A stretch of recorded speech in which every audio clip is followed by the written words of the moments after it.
Hai, salam semua, aku Iggy. Bertemu lagi dalam siri terakhir Kembara Trans-Siberia.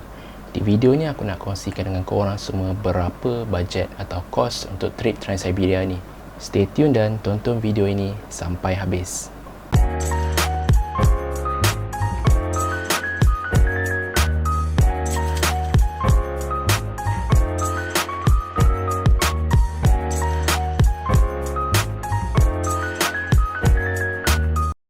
Baik, dalam video yang lepas aku ada story pengalaman aku semasa berada di negara terakhir di Western Europe iaitu Germany, dan bagi aku tu juga salah satu pengalaman yang tak berapa best lah.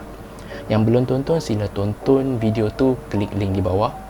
Dan secara keseluruhannya aku boleh kata trip atau Kembara Trans-Siberia ni boleh dikatakan sukses. Aku berjaya merentasi dua benua Asia dan Eropah, bermula daripada China, Mongolia, Rusia dan beberapa negara Eropah lain dalam masa lebih kurang 30 hari. Yang memerikkan lagi, trip ni dibuat pada musim sejuk dekat Mongolia dan Rusia pula tu, jadi memang mencabar sangat-sangat. Mungkin ramai yang di luar sana atau tak tahu dan ada segelintir yang tahu pasal trip epic Kembara Trans-Siberia ni melalui train.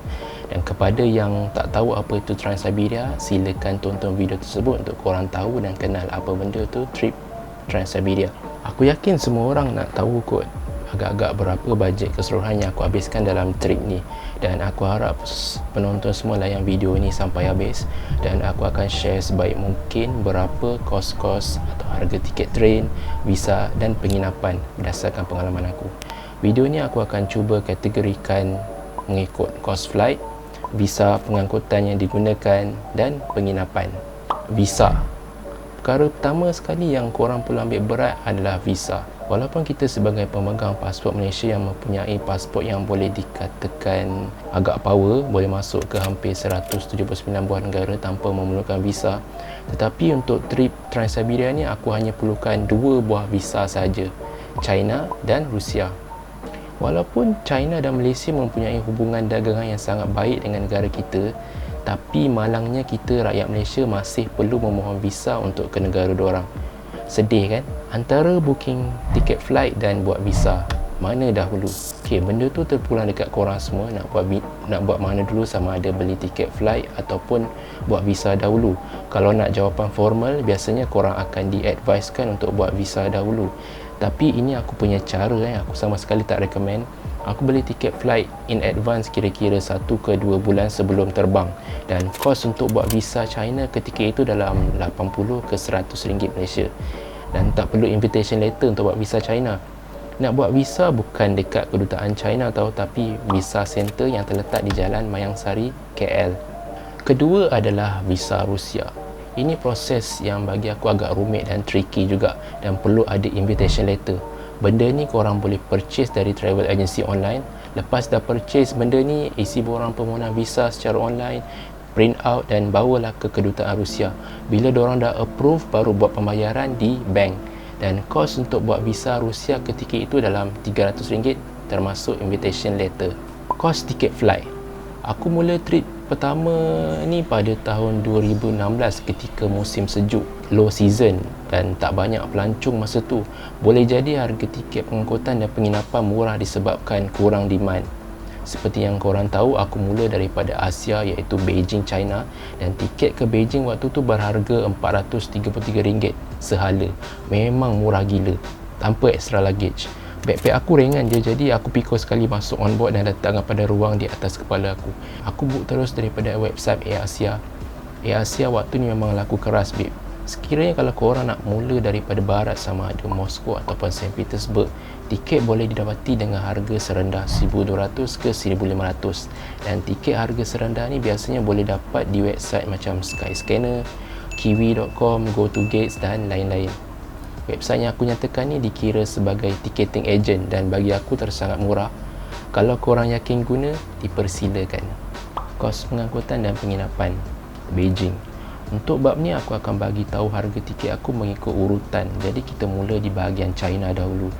Semasa 3 ke 4 hari aku berada di Beijing, aku rasa aku agak banyak spend duit aku dekat sini sebab pergi melawat ke The Great Wall of China. Itu yang paling mahal sekali.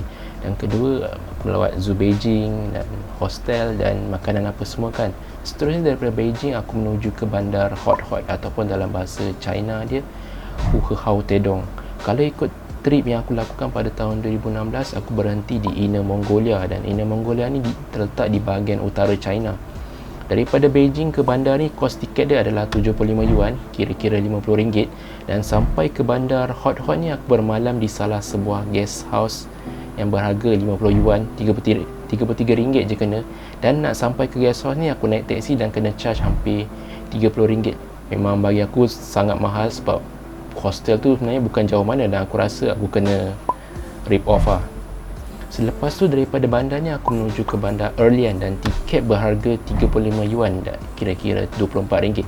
Jadi total perbelanjaan di China adalah sekitar RM500 termasuk makan dan pengangkutan metro. Selepas tu aku menyeberang menuju ke Mongolia menggunakan 4-wheel drive. Kos ni sebenarnya aku tong-tong kongsi dengan 3 lagi traveler Mongolia yang aku jumpa dekat train station di Erlian, dan harga 60 yuan ataupun RM40 satu kepala dikenakan. Sekiranya kalau korang tak nak susah-susah untuk berhenti di bandar-bandar ini, selain nak elak daripada kena perah dengan pemandu teksi ni, daripada Beijing korang boleh terus skip ke Ulaanbaatar ataupun Zamin-ud dengan menaiki train. Tiket memang dijangka mahal sebab libatkan kos crossing kedua-dua belah negara ni, dan ini korang boleh google sendiri harga dia. Jadi total daripada Beijing ke sepadan Mongolia dalam RM540. Zamin-ud ke Ulaanbaatar, Mongolia. Zamin-ud dikira pekan kecil yang terletak hampir dengan sempadan China. Di sini aku dan beberapa traveller daripada Mongolia drop off untuk ambil train untuk pergi ke ibu kota Ulaanbaatar. Harga tiket daripada Zamin-ud ke Ulaanbaatar adalah hanya RM34, dan ini adalah tiket kelas paling ekonomi. Semasa berada di Mongolia ni, terpulang kepada korang nak stay berapa hari, dan bagi aku cuma spend dalam 5 hari saja, dan sempatlah tinggal di dalam kemah traditional Ger di Terrace National Park bersama traveller lain. Walau bagaimanapun ini adalah optional. Senang kata, lebih lama korang tinggal dekat suatu tempat tu, lebih banyak duit yang korang akan keluar. Dan seriously aku recommend untuk tinggal di kemah traditional Ger ni. Dan aku tinggal di guest house selama 5 hari, kira-kira $30 dalam RM126, tambah dengan tinggal di kemah Ger satu malam di Terrace National Park RM35 satu kepala, tambah dengan bas pergi balik ke sana RM10. Ulaanbaatar ke Ulan-Ude, Mongolia to Russia. Seterusnya kita menuju ke negara Rusia. Daripada bandar Ulaanbaatar ke Ulan-Ude, Rusia, tiket bas yang aku beli waktu tu berharga RM98, dan tiket boleh dibeli di Dragon Bus Terminal di Ulaanbaatar, dan siap sedia untuk travel selama hampir 10 ke 12 jam dalam bas. Kos yang aku habiskan adalah RM300, tak termasuk makan dan belanja. Ulan-Ude ke Irkutsk, Rusia. Ulan-Ude ni merupakan bandar pertama aku melawat di Rusia, dan aku habiskan selama 2 ke 3 hari dekat bandar ni. Nak tahu sebab apa dan apa aktiviti yang aku lakukan di bandar Ulan-Ude ni, tonton video chapter Ulan-Ude. Aku tinggal di hostel selama 2 malam yang berharga RM40 saja, dan aku juga telah berbelanja sebanyak RM15 untuk beli SIM kad Rusia beserta data dan kredit. Selepas Ulan-Ude, aku meneruskan perjalanan aku menuju ke Irkutsk sebab nak tengok tasik Baikal, tasik yang terdalam dekat dunia. Tiket daripada Ulan-Ude ke Irkutsk berharga RM450 ataupun RM22 sahaja. Murah kan? Sebab tak jauh mana pun antara Ulan-Ude dan Irkutsk ni. Di Irkutsk ni aku bernasib baik sangat sebab aku dapat host dan tinggal secara percuma selama 3 hari 2 malam. Jadi aku save duit aku dalam RM50 lah macam tu. Untuk pergi ke tasik Baikal, korang perlu menaiki bas di bas terminal di Irkutsk. Sebab tasik tu bukannya terletak betul-betul dekat dengan bandar Irkutsk tau. Jadi aku kena ambil bas menuju ke Lisvyanka yang berharga dalam RM5 lebih je. Jadi RM10 lah pergi balik ke Lisvyanka. Aku pergi ke Lisvyanka ni 2 kali, jadi kira RM20 lah. Kali pertama aku pergi seorang-seorang, dan kali kedua aku ditemani dengan Yana, dan dia bawa aku pergi ke muzium tasik Baikal tu. Dan muzium ni bukan free tau harga dia. Dia kena bayar dalam RM15. Jadi total aku belanja di kedua-dua bandar ini adalah sebanyak RM112. Irkutsk ke Yekaterinburg. Daripada Irkutsk ke Yekaterinburg, tiket adalah berharga 3,700 rubel, iaitu dalam RM193, sebab perjalanan dia sangat jauh, memakan masa lebih 2 hari dalam train. Dan ini juga korang boleh tonton video chapter Yekaterinburg yang lepas. Aku hanya tinggal semalam je dekat Yekaterinburg ni, jadi cuma belanja dalam RM20 saja untuk hostel. Kenapa aku stay sekejap sangat dekat bandar ni? Sebab aku nak jumpa kawan lama aku dan aku nak kejar masa sebenarnya. Bandar Yekaterinburg ni aku tak recommend untuk stay lama-lama sebab tak ada yang menarik pun dekat bandar ni. Cuma ada garis plat pemisah benua Asia dan Eropah, itu saja. Sepanjang perjalanan aku ke bandar ini juga, masa phone aku tengah charge dalam train, salah satu phone aku jatuh ke lantai. Dan sampai ke Yekaterinburg, aku perlu beli phone baru. Kos belanja sebanyak RM213, tak termasuk makanan dan beli phone baru. Daripada Yekaterinburg tu Kazan. Daripada Yekaterinburg aku menuju ke Kazan. Tiket train adalah bernilai RM60. Perjalanan memakan masa dalam 15 jam. Kazan adalah lokasi yang wajib untuk korang singgah. Dan untuk pergi ke hostel pula, aku naik teksi dan dia charge dalam RM5 saja untuk ke hostel. Dan aku menginap di hostel selama 3 malam yang berharga RM52. Kazan adalah merupakan center ataupun capital untuk Republic of Tatarstan. Dan di Tatarstan ni majoritinya adalah orang Islam. Kalau dah majoritinya orang Islam, mudahlah nak dapatkan makanan halal di sini kan. Tetapi dekat bandar Kazan ni boleh dikatakan 50-50 antara non-Muslim dan Muslim. Mengikut pengamatan aku, sepanjang aku berada 2 kali dekat bandar Kazan ni, agak susah sebenarnya nampak perempuan bertudung dekat bandar Kazan ni. Jadi korang ambillah masa untuk singgah di bandar Kazan ni untuk makan makanan halal yang puas-puas. Sebab selepas ni makanan halal mungkin susah sikit nak jumpa. Kos yang aku habiskan adalah RM125, termasuk tiket train dan hostel saja, tak termasuk makanan. Kazan ke Cheboksary Sari. Aku stay selama 3 malam di Kazan. Selepas tu aku kontak kawan aku yang duduk dekat Cheboksary Sari untuk melawat dia. Sebabkan Cheboksary Sari dengan Kazan agak dekat sebenarnya dan tak jauh mana. Daripada Kazan aku bertolak ke Cheboksary Sari pula dengan menaiki masyrutka ataupun minivan.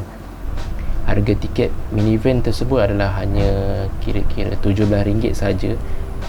Cheboksary ni adalah capital of Republic Chuvashia yang terletak hanya sebelah menyebelah dengan wilayah Tatarstan.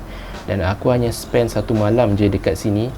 Dan hostel yang aku tinggal tu memang sangat dekat dengan train station, ataupun dalam bahasa Rusianya adalah Avtovokzal. Aku berbelanja sebanyak 400 rubel untuk hostel dan 100 rubel untuk top up kredit phone. Total perbelanjaan adalah RM42, tak termasuk makanan.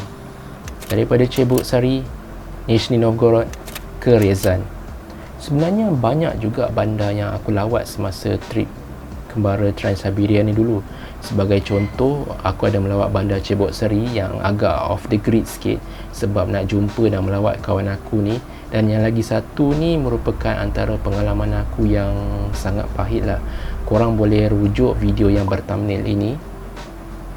Aku nak pergi ke bandar Ryazan daripada Cheboksary ni. Malangnya tiada bas ataupun train direct daripada bandar Cheboksary ni.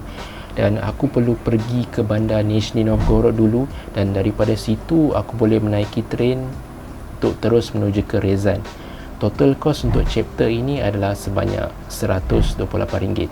Untuk tiket train RM2,152 rubel, tambah dengan teksi ke hostel RM160 rubel, tambah dengan hostel RM250 rubel untuk half day daripada Ryazan ke Moskow. Hanya setengah hari je aku tinggal di Ryazan ni. Malangnya kira-kira aku macam singgah je lah bandar Ryazan ni sebab hajat tak kesampaian lah kan. Lepas tu aku menuju ke ibu kota Moskow dan aku hanya menaiki bas saja daripada Ryazan ke Moskow. Tiket bas pada waktu tu cuma berharga RM20. Di ibu kota Moskow ni aku boleh recommend korang untuk stay 4 ke 5 hari dekat sini sebab banyak tempat yang menarik korang boleh lawat. Aku stay selama 5 hari dekat sini dan total untuk harga hostel saja adalah RM112. Aku juga banyak menggunakan medium pengangkutan metro dan aku anggarkan pada waktu tu dalam RM50. Aku spend untuk 3 ke 4 hari jugalah untuk travel dengan metro ni dan train station hopping di sekitar bandar Moskow ni. Jumlah perbelanjaan termasuk bas daripada Ryazan ke Moskow ini adalah RM182. Walaupun perjalanan aku sebenarnya bermula daripada China dan berakhir di Germany, tetapi untuk video ni kos bajet keseluruhan ni aku hanya tetapkan limit sampai ke Moskow saja, sebab secara officialnya trip ni sekiranya bermula daripada sebelah timur iaitu Asia, dia akan berakhir di sebelah barat Rusia, sama ada di Moskow ataupun St. Petersburg. Sekarang aku nak summarikan berapa jumlah perjalanan aku bermula daripada Beijing, China sehinggalah ke Moskow, Rusia. Ayuh sama-sama kita kira. Untuk visa China RM100, visa Rusia RM300 dan total visa untuk kedua-dua buah negara ni adalah RM400. Tiket daripada KL ke Beijing RM433 untuk sehala. Daripada Beijing ke sempadan Mongolia RM540. Daripada Mongolia ke sempadan Rusia RM300. Daripada Ulan-Ude ke Irkutsk, Rusia RM112. Irkutsk ke Yekaterinburg RM213. Yekaterinburg to Kazan RM125. Kazan ke Cheboksary RM42. Cheboksary Nizhny Novgorod Ryazan RM128.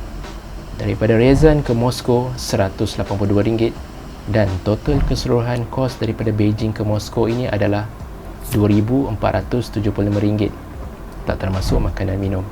Sekiranya kalau korang nak balik ke Malaysia, sama ada daripada bandar Moskow ataupun St. Petersburg, tiket boleh didapati sekitar RM1,300 ke RM1,800. Jadi, apa pendapat korang semua? Adakah kos Trans-Siberia ni dikira mahal ataupun murah? Dan aku nak tanya korang sikit, cuba korang google lah ataupun buat research sikit mana-mana travel agency yang open trip ataupun package Trans-Siberia ni. Berapa kos yang diorang tawarkan? Di sini aku nak ucapkan ribuan terima kasih kepada yang sudi menonton video Kembara Trans-Siberia ni daripada mula sampailah ke siri akhir. Dan terima kasih atas sokongan korang yang sudi share, like video ni dan subscribe ke channel Portal TV ni.